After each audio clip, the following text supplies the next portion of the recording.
What's up, YouTube? Hope you guys had an awesome holiday and your 2017 4 days in is off to a killer start.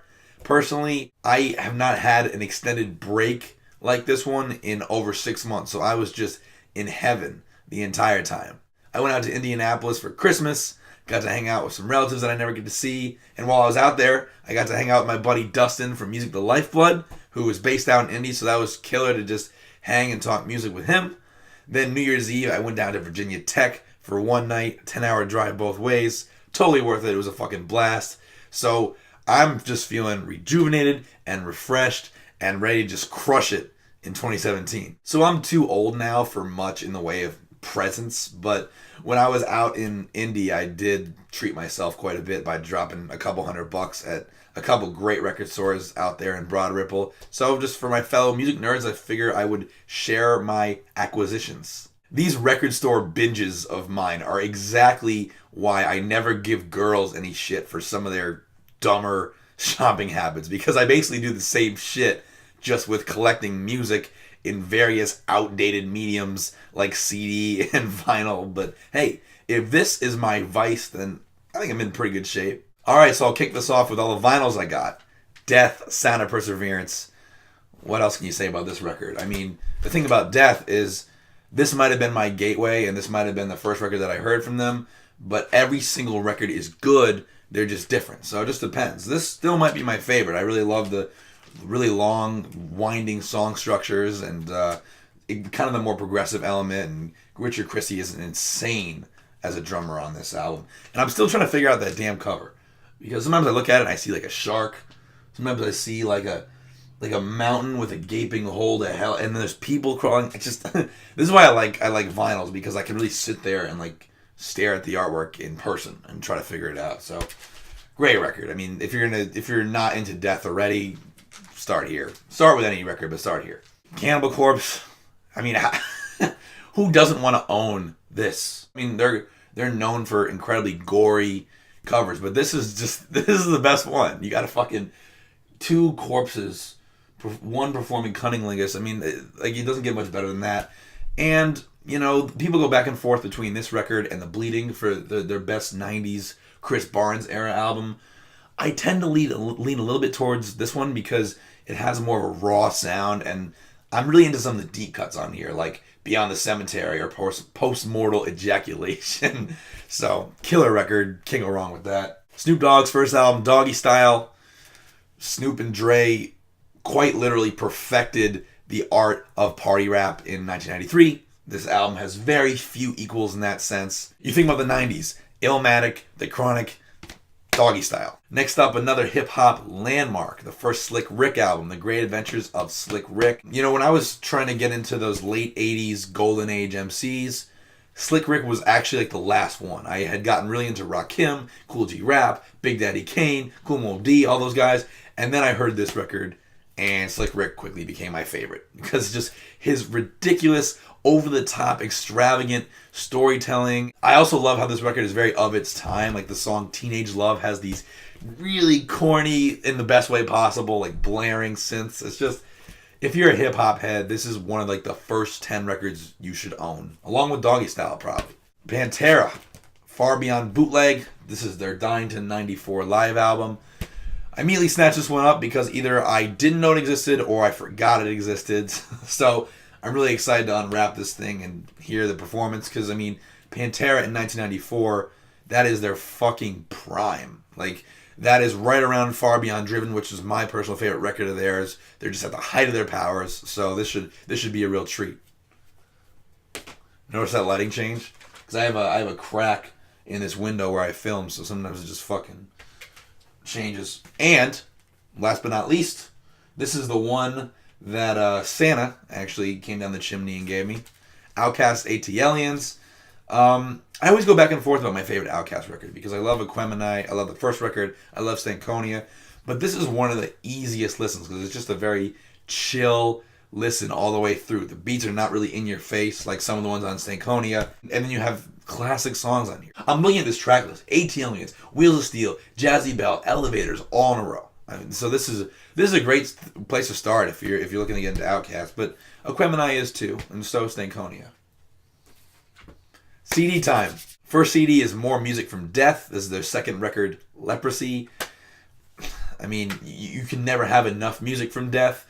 You should seek out every single album in every single medium. And this is one of the last ones that I did not have on CD, and I'm really glad I picked it up. This is the record. This record is the reason that I hold the very controversial opinion of not really liking those first two Obituary records very much. A lot of people say that Slowly We Rot and Cause of Death are just death metal classics. And I kind of like them, but to me, Leprosy already did everything on those albums. It's already just perfection when it comes to straightforward, no frills, Tampa death metal. And of course, Death would go all kinds of crazy directions, but this is where they were at their straightforward and raw early prime. First Dangerous Toys record, self-titled. Actually, ironically, Jason McMaster on the back of this, it's hard to see, but he's actually wearing a Death t-shirt. And apparently he's a big Death fan, according to the official Death Twitter account that tweeted me about it, because I was like, wow, like that's strange that because Dangerous Toys is, you know, more in the vein of like a Dokken than extreme metal, but they're one of the unsung heroes. This is one of the unsung gems of late 80s hard rock. Yes, there are a lot of super corny, over-the-top lyrics that are a bit of a turnoff, but that comes with the territory with this fucking genre. So if you can get past that, and if you're into Appetite for Destruction or like Tesla's Mechanical Resonance, this is a really important record to check out. And the single Scared is one of my favorite songs ever. So start with that song and see if it tickles your fancy. I love this record. Death Grips, Money Store. 2016 was the year where I finally got into Death Grips. The more hype there is for something, the less I'm inclined to check it out. It's just, I'm not a contrarian on purpose. I just didn't get it. So now I get it. I'm so fucking into them right now. I still haven't heard No Love Deep Web. So there's one record I haven't heard. So I can't say unequivocally that Money Store is my favorite, but this record is unbelievable. It's just like nothing you've ever heard. Just super abrasive, but catchy. It's kind of hip-hop, but not really. So if you're a fan of metal and punk and hardcore and rock music, you'll find a lot to love about it. This is like a must listen. Next up, Porter Robinson's Worlds. This right here, this is what a perfect EDM record sounds like. This is one of the main reasons why I'm so determined right now to really get into this genre and really learn it. Because this record and Madion's last record and some R.L. Grimes singles recently, this guy Marshmello who's just killing it in the trap world, there's all these artists that I just am head over heels for. So I'm really interested in getting into this genre more. This is one of those records that's just, even my like EDM nerd friends say the same thing. So I'm not out of line saying that. And I finally own it. I've been streaming it for like a year and a half now, and since I work out without Wi-Fi, I can throw this on the old iPod Touch from fucking 2010 that I still have, and it's worth owning. It's just if you want anything to party to or to just send you into that spaced out EDM world, Worlds is amazing. So here's Deafheaven's Sunbather. I got into them off of their amazing third record, New Bermuda, in 2015, and I'm finally going back to really what was the breakout album, which was Sunbather, their second album, and I'm just in love. The way they weave these black metal passages with alt rock and all these major key melodies is just stunning. And fun fact about this record, it's actually the highest rated album for 2013 on Metacritic. So there's another reason to check it out. Next up is Behemoth's most recent record, The Satanist. I lost my copy of this thing like a year ago, and I guess I stumbled across some sort of like deluxe edition because there's a DVD in here. There's this amazing lyric booklet that like explains the song concepts. It's really cool. And this album is not even 3 years old yet, and it is already, without a doubt, one of my favorite metal albums of all time. If you're just remotely into black metal or death metal or extreme metal of any variety, you have to hear this record. This is the best Behemoth record, and that's saying a lot. And just to think that Nurgle got cancer in between records and still only took like a few years to put that behemoth, pun intended, out.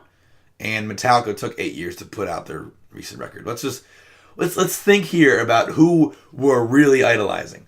Anyway, next record, Godflesh, Songs of Love and Hate, their landmark fourth record. Industrial metal was one of the last subgenres that I really got into. So I've only been listening to the genre for like a year. But this right here is one of the cornerstones of the entire genre. So if you're relatively new like me, this is a great place to start, especially because it's a lot more metallic and a lot more riff driven than Godflesh's earlier material like Street Cleaner. Also, this is one of those records that should be admired across the board by metal fans. Whether you're into the 90s or you're into industrial metal at all. I don't care if you like hard rock, I don't care if you like black metal, because it's just good across the board. Just period. Dark Tranquillity's most recent record, Atoma. This literally came out 2 months ago in November 2016. I have such a weird relationship with this record because Dark Tranquillity are quite literally in my top 5 metal bands ever, but when this record came out, I didn't even review it because to me it was just another great Dark Tranquillity record. It didn't really do much that the other records didn't do, in a good way and a bad way. But I just didn't feel like I had anything constructive to say about it. So even though they're one of my favorite bands, I didn't even review it. And months later now, I still don't have much constructive to say about it, other than it's grown on me immensely. And it might weasel its way past their last 2 albums, Construct and We Are the Void, because I'm liking it more and more. It's a little more laid back, but it's just as melodic, and it's a little more somber. It's a great listen for like a gray day when you're feeling like the world's crushing you. And last but not least, Bass Nectar's Divergent Spectrum. Now that the dubstep craze of 5-6 years ago is finally over, because I couldn't fucking stand it, I can go back and sort of sift through the debris and see if any of it was good. And this I just gravitated to because it has like a couple really famous remixes, like the remix of Lights by Ellie Goulding is on here. So just figured I'd give it a shot. According to the booklet, it says, from Mr. Bass Nectar himself, this is a collection of songs I created for maximum impact in large settings on massive sound systems for groups of people who want to get wild. Sign me up. So yeah, there are my most recent additions to my music collection. I am broke now, so it'll probably be a little while before I do another update video like this. But if you have heard these records, or if you want to hear these records, let me know what you think of them in the comment section. And as always, thanks so much for watching. Be sure to subscribe, leave a comment, or shoot me a message so we can continue to talk music. And I'll see you guys soon.